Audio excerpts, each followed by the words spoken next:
Hi, my name is Neil O'Brien, and my guest for today's podcast is Dan Gallagher from EHA Soft. Very welcome, Dan. Thanks for joining me. Thanks, Neil. And before we get into the business side of things, I'll ask Dan to tell us a little bit about your background and maybe any hobbies or interests, that type of thing. Sure. Okay, background, grew up in Cork, from Cork, went to school in Cork, university in Cork, did a PhD, and then I worked for about 10 years in industry. And it was great, just worked with two large multinational companies. So I suppose it kind of gives you good grounding, kind of get out in the real world. And after that, then I decided to set up my own company. In terms of hobbies, I suppose I call it golf, for the people might call my golf farming, but inside there, any kind of team-based sports or anything like that, I enjoy, and maybe tennis or anything, but anything with people really. That's kind of any social outlet, I enjoy it. Yeah. Excellent, Dan. Thanks. Yeah, a bit of golf. We've played a bit of golf together, you and me. So Dan, okay, on to a few tips as well. Oh yeah, small bit, yeah. On to business. So EHA Soft. Do you want to tell us a bit about the company? And I'm kind of curious about when you started it, why you started it. In truth, I suppose deep inside, I always wanted to run my own business. I don't know why.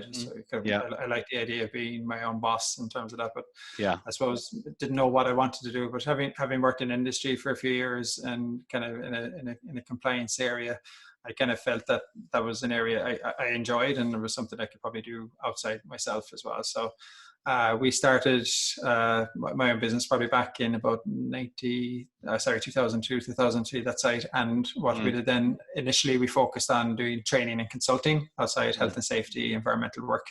And after that, then we, at the same time, we developed software products. So today, that's kind of how it's evolved. The health and safety and environmental work would be mainly compliance-based. So companies have to comply with all these regulations and stuff. So we go in, we help them comply. And the software tools then just, I suppose, hopefully make their life even easier in terms of that. So that's my universe. Excellent, yeah. And maybe you can tell us a bit about your product, Dan, because my understanding is that it's you can almost take people from bits of paper or spreadsheets to having this lovely system that'll help them manage their contractors. So can you tell us about your product and how it makes life easier for your clients? Yeah, the one product we call it the MAI Contractor Portal. I suppose, working with clients, you see that a lot of them bring contractors on site. So they might be coming in to work for electrical work, mechanical work, civil and engineering, a whole range of services. And the clients, be they either in the food and drink industry or whatever, they have to ask contractors certain questions. They have to check out the contractor before they let them in. It's just an insurance requirement. It's a best practice requirement.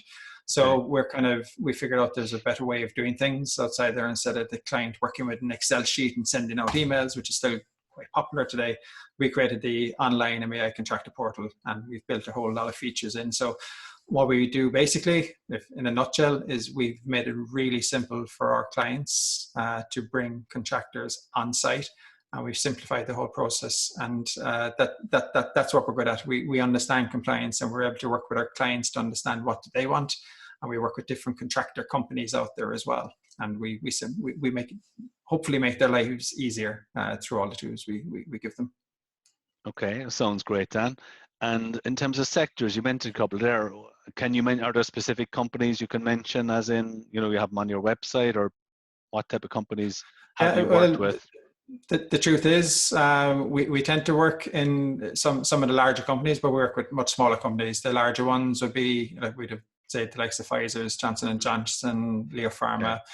In that sector, we're lucky to work in food and drink for the likes of, for example, Irish Distillers, Pernod Ricard. They're just examples. In dairy industry, be Carberry Milk.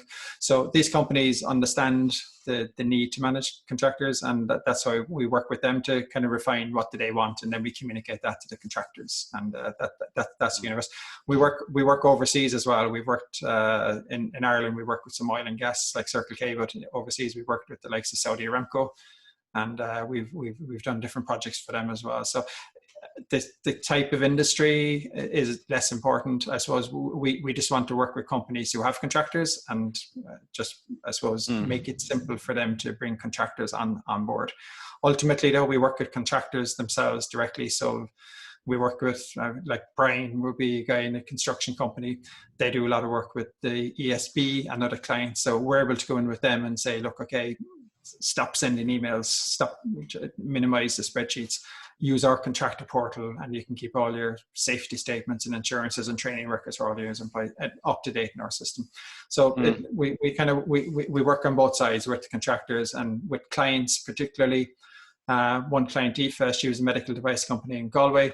She had a shutdown coming up. She had 100 contractors coming in at her in about 3 weeks' time, and we were able to get all of them onto our system. And again, we were able to just turn what was a nightmare for her. I mean, if you can imagine, if you had 100 contractors with 10 employees, that's 1,000 bits of data. And if each contractor had to do 5 training courses, that's 5,000 bits of data. So what we did is in 3 weeks, we got them all on board. We turn all of this kind of compliance information into traffic lights, red and green. And Aoife then was just very simply, she can see the status of these contractors. And if they're not all green, they can't come on site. And it's fair for the contractor then as well. At least the contractor knows what the client wants and they have time to prepare and get everything done. And most of the contractors out there, you know, they're delighted to do what they're asked as well. So. Okay, that sounds really good. And I like having those specific examples then. I mean, you're talking about 5,000 bits of paper and spreadsheets and all this. And I noticed some really good testimonials on your site. And my impression is that people go from having manual systems where they're trying to track, you know, all these people, contractors coming on site, trying to manage, are they compliant with their insurance and their training, and 5,000 bits of paper. Imagine poor Aoife must have been like tearing her hair out, and you come along and give them a solution that must save them time and money, I'm guessing, does it? It does. Time? It does. We've done our own research for nearly 300 companies just some time ago, and 300 companies around the world.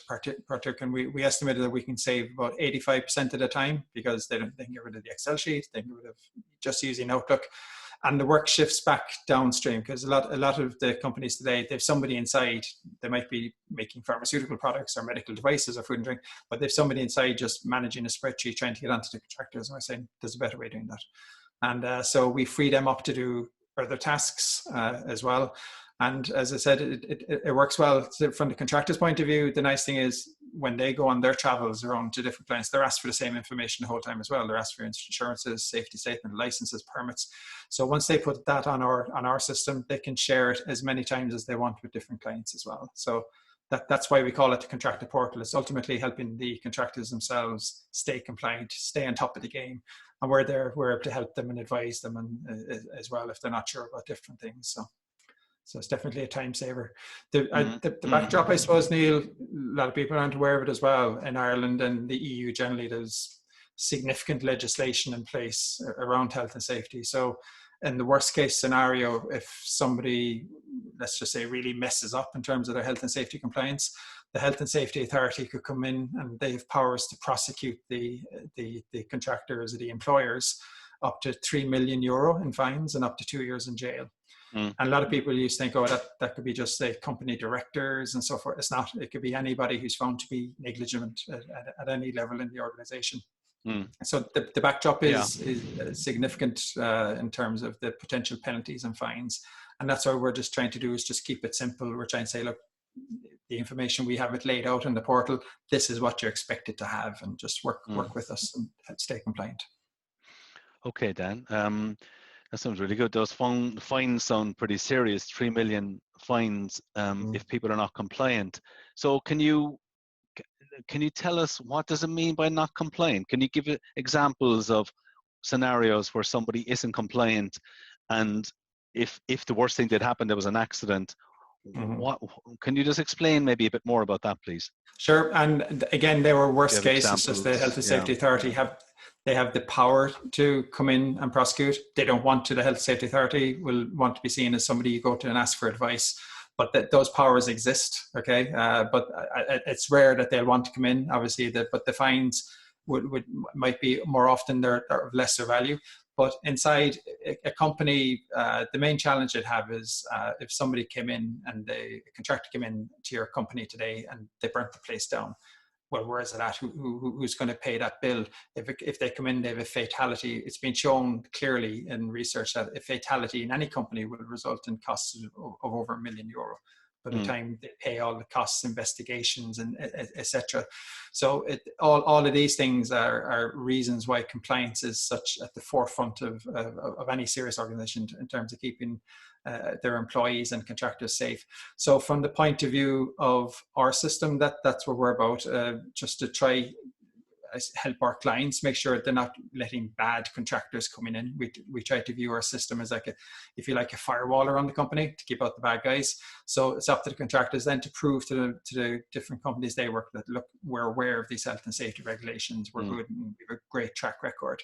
But yeah, absolutely, it can happen. Something that a lot of companies aren't aware of as well is that if a contractor came in today and there was an issue with their insurance, actually that might make that food and drink company, that pharma company, that engineering company, it might make themselves, their own policy might be negated. So they have to check their own insurance. So if you're bringing contractors on site working for you, you have to check their insurance details. Your own insurance policy will say that. A lot of people aren't aware of that as well, you know. So that's we're there trying to work with clients to make people aware of some of the pitfalls. We're aware with the contractors as well, and trying to just simplify what can be a pretty complex landscape, you know.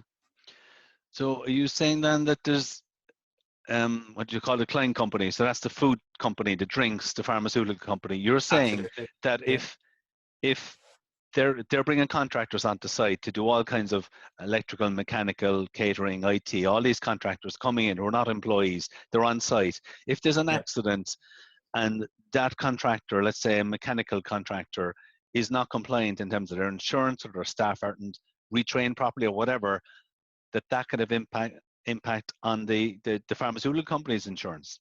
They can be liable. Insurance. They can be liable. Absolutely. They have, it's in there. So sorry, Dan. So I'm just trying to understand. So that means that not only is it the contractor be in trouble if they're not compliant and there's an accident, the company that's bringing them in, the food or drink or pharmaceutical company, there's an onus on them to make sure that all their contractors are compliant, or they could be liable as well. Is that correct? Absolutely, and that's why it's a serious business. Okay, yeah, absolutely. So, I mean, your system, so it sounds like it's helping both parties stay compliant. And this EFA with our 3,000 or 5,000 bits of paper, how could anybody make sure that all these contractors are compliant? I mean, you could have a team of, imagine 3 to 5 people managing that. You could have to manage it properly, whereas your software. So explain to me how it makes Aoife's life easier, Dan. Just tell me, Aoife now is gone, her spreadsheet is gone. Tell me the after of how your product looks and the difference it makes to Aoife's life. Yeah, sure. Well, Aoife, we go in, we talk to Aoife, we understand what does she want. She say, well, I want to make sure all my contractors have up-to-date insurance, that they've up-to-date safety documentation, that their licenses and permits in order, and each employee coming in from that contractor, that they've done training and so forth. So we agreed out with Aoife, we turn around and then we work with her contractors and we tell them, okay, these are the requirements and this is what you need to put on the portal for Aoife to see. Okay, and I said, if it's not up to date or it's missing, Aoife isn't going to see a green light, and that's going to probably stop you coming on site. And that's the big thing as well, that we have to communicate to contractors. If you're not fully compliant, you will probably be turned away in the car park, and there's no need for that. Okay, and most contractors don't want to be in that situation. Okay, it's a disaster to turn up for work and not to be able to get on site. But you know, if you work through and just all the things, to be fair to Aoife, all the things she wants they're kind of prescribed in legislation. She's not being unfair in terms of what she's asking for. Her challenge is to do that with an Excel spreadsheet and using emails and Microsoft Outlook. It's tough going, you know. So that's why we work with contractors, and each contractor gets an account. They put up all the information that Aoife wants, and Aoife then sees that, I suppose, in a simplistic point of view, they see that translated into green lights, and she's access to all of that. So it makes her life a whole lot easier. She can then turn around to security or reception, say, look, if somebody turns up and everything is in green, don't let them on site. We have a couple of other bits and pieces we've developed over the years as well. We're like, before the contractors come on site, we can train them, do induction training, so they can know about Aoife's facility before she's get there. When they come on site, she can give them a work permit, for example, hot work and cold work, all the ways through the system. And we've partnered with a Canadian company as well in the last year they have tools for managing visitors, and they have a great product as well. And so when they bring visitors on site, they print the badge, but all of a sudden now what we can do for visitors and contractors before the badge is printed, we're checking, are the details up to date? Have they done the training? Are the insurances in place as required for who's coming on site? So as I said, it's complex, and it's just the problem for some companies is if they're big corporates, they might only do this exercise just before some corporate audit and they get it up to date. But I just said to you there a while ago, there could be 5,000 bits of data. What's up to date today could be out of date by next Monday or the week after. So it's dynamic, it keeps changing. So, and that's why we feel it's the way that contractors can work with the system and help keep the information up to date themselves. That makes everybody's life easier. So yeah.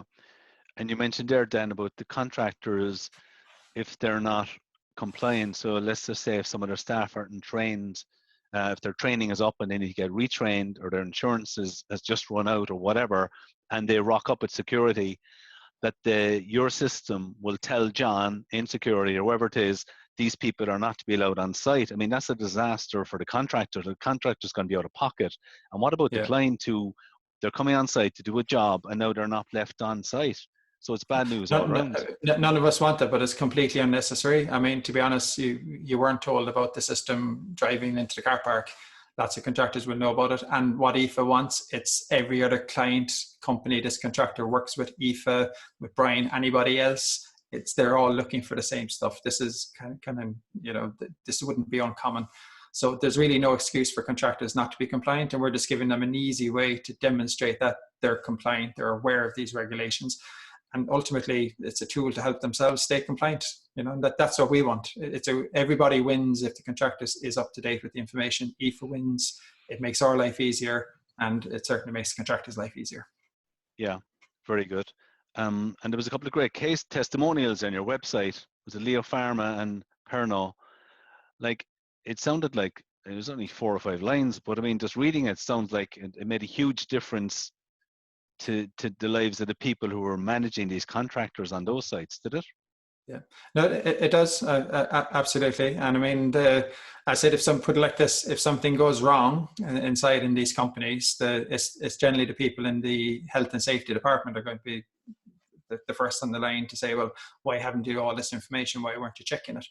And as we saw already, it's quite a difficult task to do. So that's why for it makes their life easier, and it releases them to just kind of go more into mode of checking, okay, who's green and who's red, and they can do more proactive tasks as well. They can go out, and it releases them from just their Excel sheet and always chasing the dog's tail, so to speak, So, and it's the same for John. Yeah. We have the contractors on board. We work with them.